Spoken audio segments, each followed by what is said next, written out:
The internet is an amazing invention. There seems to be an answer to questions that most rational people wouldn't ask. Like, is a Volkswagen GTI faster than a Subaru BRZ around a racetrack?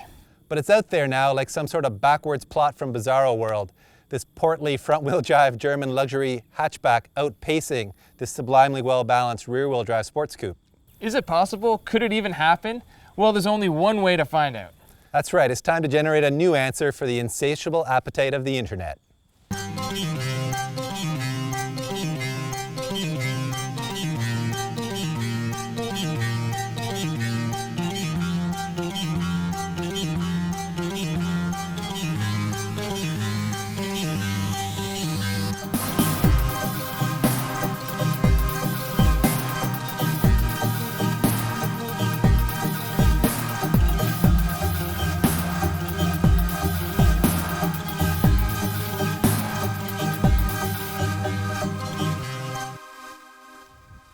The BRZ and the GTI both make 200 horsepower.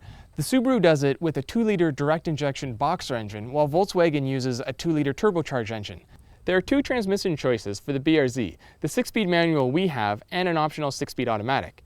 With this 6-speed manual transmission, the BRZ is rated at 22 miles per gallon city and 30 on the highway. Our BRZ came in at $28,265 after destination, since this is the limited model. As Mike already mentioned, the GTI is equipped with a 2-liter turbocharged engine, and although it's rated at 200 horsepower from the factory, we know from seeing them on the dyno that they actually make closer to that at the wheels. The GTI comes with two available transmissions, either a 6-speed manual or, like this car, the 6-speed DSG automatic.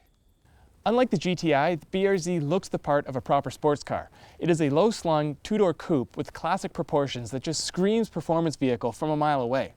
At just over 50 inches tall, the BRZ is over 7 inches shorter than the GTI and is actually shorter than a Nissan 370Z and a Porsche 911.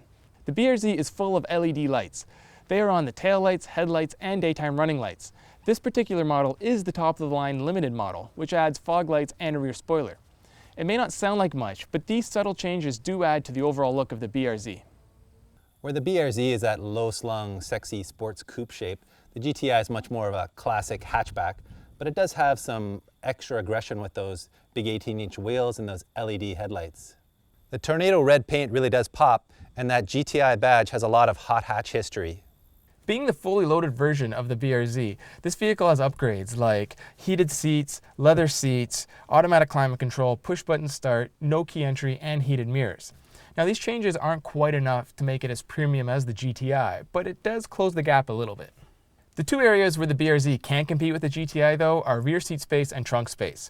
With only 6.9 cubic feet in the trunk, it's pretty pathetic how much you can fit in there. But thankfully, the rear seats fold flat, and with less than 30 inches of rear legroom, the rear seats are completely useless. So just keep them folded flat and kind of open up that general back area and turn this into a proper 2-seat sports car. I've never really been a big fan of the plaid seats they use in the GTI, but I have to admit that the rest of the interior is really much nicer than the BRZ. All of the materials are higher quality, and with 4 doors, it's actually a much more practical car.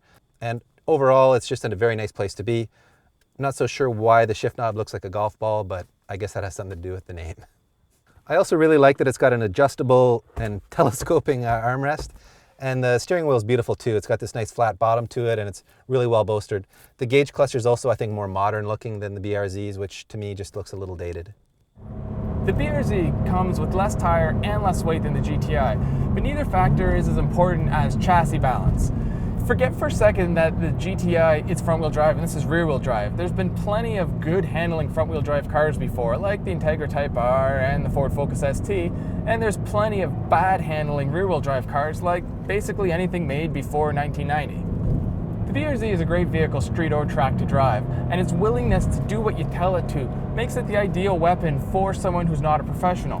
Now, the vehicle can get out of hand because it is set up so well to rotate through the corners, but if you catch it early enough, it's not that hard to get a hold of, especially if you've left on some of the stability controls or you put it in VSC Sport.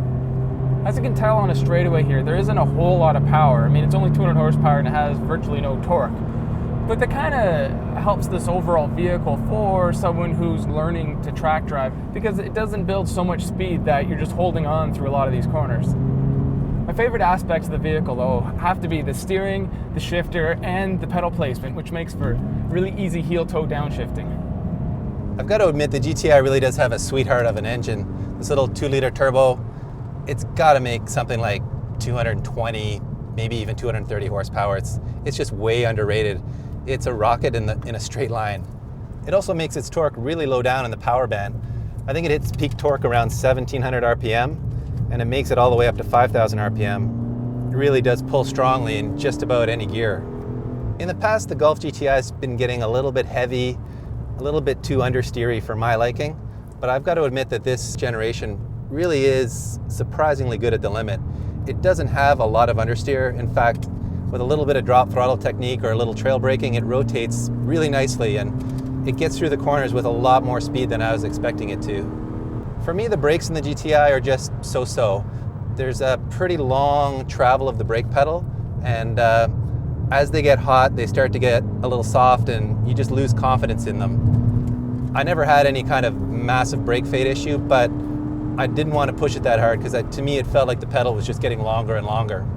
I'm actually really impressed by the steering in the GTI. It's got a really nice light feel to it. It feels very positive and very direct. I'm getting some good feedback through the steering wheel too, so all in all, it's got a lot of the characteristics you want in a real driver's car. I think in a perfect world, maybe we would have had the 6-speed manual, but I have to admit that the DSG does upshift really quickly, and its downshifts are really quick too, and they're always right there on demand when you want them. I've got to be honest with you, I really wasn't expecting to like the GTI here at the racetrack. I've always known it's a really good street car, but I just thought it was going to be too heavy, brakes fading and understeering everywhere. But you know, I'm really impressed by this car. It's doing everything you want it to do around the racetrack, and it's a lot of fun to drive.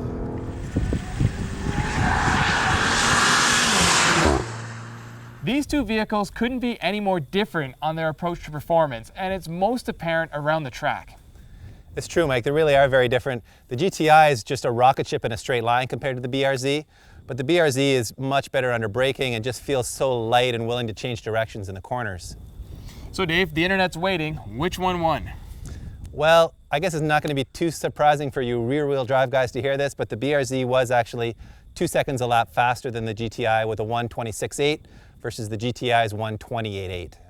I do understand the notion that the GTI is easier to drive at the limit though, where the BRZ really does take a lighter touch and maybe a little bit more skill to get the most out of it.